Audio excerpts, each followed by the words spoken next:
Man of the మాసెస్గా పేరు పొందిన ప్రముఖ నటుడు జూనియర్ ఎన్టీఆర్ పత్రికాముఖంగా ఒక ప్రకటన చేశాడు. ఇది ఒకంత సినీ వర్గాలలో, రాజకీయ వర్గాల్లో కూడా ఆసక్తిని రేపుతా ఉంది. ఆయన ఏమని ప్రకటన చేశాడు?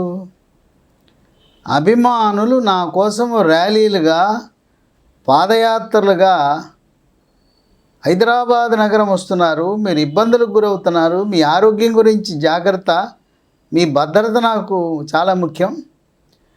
నేను గత సంవత్సరం కొరటాల శివ దర్శకత్వంలో దేవర సినిమా, ఆ దేవర సినిమా విజయానికి మీరు అభిమానులు, ప్రేక్షక దేవుళ్ళే దీనికి కారణం. కొన్ని అవాంతరాల వల్ల, కొన్ని ప్రత్యేక కారణాల వల్ల ప్రీ రిలీజ్ ఈవెంటు లేదు, సక్సెస్ మీట్ కూడా పెట్టలేకపోయాను. అందువల్ల నేను అభిమానులను కలుసుకునే ఆ అవకాశాన్ని కోల్పోయాను. అందువల్ల త్వరలో మీ అందరినీ కలవటానికి ఒక పెద్ద సమావేశం నేను తెలంగాణ రాష్ట్రం హైదరాబాద్లో పెట్టబోతున్నాను. దీనికి పోలీసు శాఖ అనుమతులు కావాలి. తర్వాత వచ్చిన వాళ్ళకి ఎటువంటి ఇబ్బందులు కలగకుండా, శాంతి భద్రతలకు విఘాతము కలగకుండా తగు చర్యలు తీసుకోవాలి. కనుక నేను పోలీసు శాఖతో చర్చలు జరుపుతున్నాను. కొన్ని కారణాల వల్ల ఆలస్యం అవుతూ ఉంది. పోలీసు శాఖ అనుమతి వచ్చిన తర్వాత మీకు ఆహ్వానం పంపుతాను. అయితే మీరు మాత్రం ఈ పాదయాత్రలు మానుకోండి, ర్యాలీలు మానుకోండి, మీరు కొంత సమయం నాకు ఇవ్వండి అని చెప్పి పత్రికాముఖంగా ఒక ప్రకటన విడుదల చేశాడు. ఈ ప్రకటన విడుదల చేసేసరికి జూనియర్ ఎన్టీఆర్ అభిమానుల ఆనందానికి అవధులు లేవు. వాళ్ళందరూ ఎంతో సంతోషంగా ఉన్నారు. ఇంకొక కారణం కూడా ఆయన చెప్పాడు.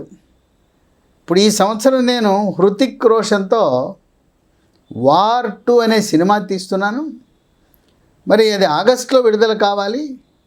కనుక నేనేమో మీరు హైదరాబాద్ వస్తే నేను సినిమా షూటింగ్లో ఉండటం వల్ల మిమ్మల్ని కలవలేకపోతే ఇబ్బంది పడతారు. అందువల్ల అభిమానులు కొంత సంయమనం పాటించి ఈ పెద్ద సభకు రండి అని ఆహ్వానం పలికాడు. దీని వెనక ఏమైనా రాజకీయ కోణం ఉన్నదా అనేది చర్చకు వస్తూ ఉంది. గతంలో జూనియర్ ఎన్టీఆర్ని 2018-19 సంవత్సరాల ప్రాంతంలో మీకేమైనా రాజకీయాల్లోకి వచ్చే ఆసక్తి ఉన్నదా అని పాత్రికేయులు ప్రశ్నించినప్పుడు నేను కళమ్మ తల్లికి దూరంగా అవదలుచుకోలేదు. కనీసం 10 సంవత్సరాల పాటు ఈ కళమ్మ తల్లిని ఆరాధిస్తూ చలనచిత్ర రంగంలో కొనసాగుతూ 10 ఏళ్ల తర్వాత తాతగారి బాటలో నేను నడవటానికి ఆలోచన చేస్తాను అని 2019లో చెప్పాడంటే 29 నాటికి ఆయన మదిలో రాజకీయ రంగ ప్రవేశం చేసే ఆలోచన చెప్పకనే అప్పుడు చెప్పాడు. ఇప్పుడు ఇదే రాజకీయ వర్గాల్లో సంచలనం లేపుతా ఉంది. మరోపక్క బాలకృష్ణకి, జూనియర్ ఎన్టీఆర్కి పచ్చగడ్డేస్తే బగ్గుమంటుంది. వాళ్ళిద్దరికీ పొసగటంలా.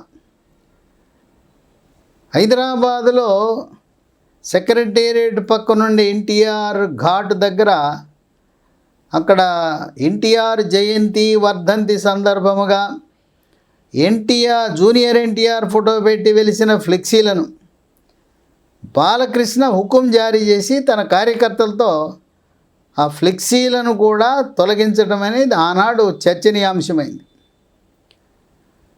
ఇక బాలకృష్ణ 3వసారి శాసనసభ్యుడిగా ఎన్నికైన సందర్భముగా బాలకృష్ణకి పద్మభూషణ్ అనే ఒక గౌరవప్రదమైన జాతీయ అవార్డు వచ్చిన సందర్భంగా జూనియర్ ఎన్టీఆర్ ట్విట్టర్లో ఆయన అభినందనలు తెలియజేశాడు.